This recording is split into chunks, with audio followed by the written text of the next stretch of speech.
presented by SNP Music.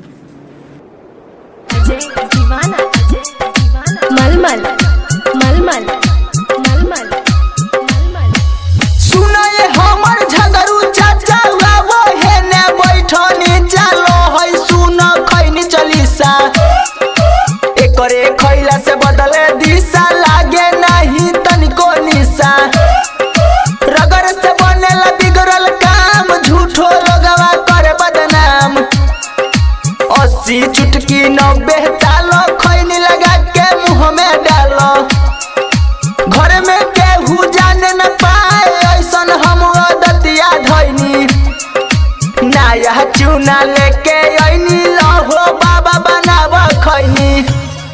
Music by Sam India music. का हो DJ Ajay मलमल पिला देला पूरा बिहार में। मुंह में डालो कोनो कोना लागी नहीं जादू टोना चाहे सरवाई करोना बाप मतारी जाने नहीं मेहरी कही बाबू सोना खैनी ऐसन चीज हो भैया बिगड़ल काम बनाई देला चाहे केतनो बड़का होखे छोटका से भीख मंगाई देला एकरे खा के देनी परीक्षा पूरा हो गईले मन के इच्छा नया चिनौटी चूना लईनी लहो बाबा बनाव खैनी। अजय दीवाना Sam India music and recording studio मलमल मलमल मलमल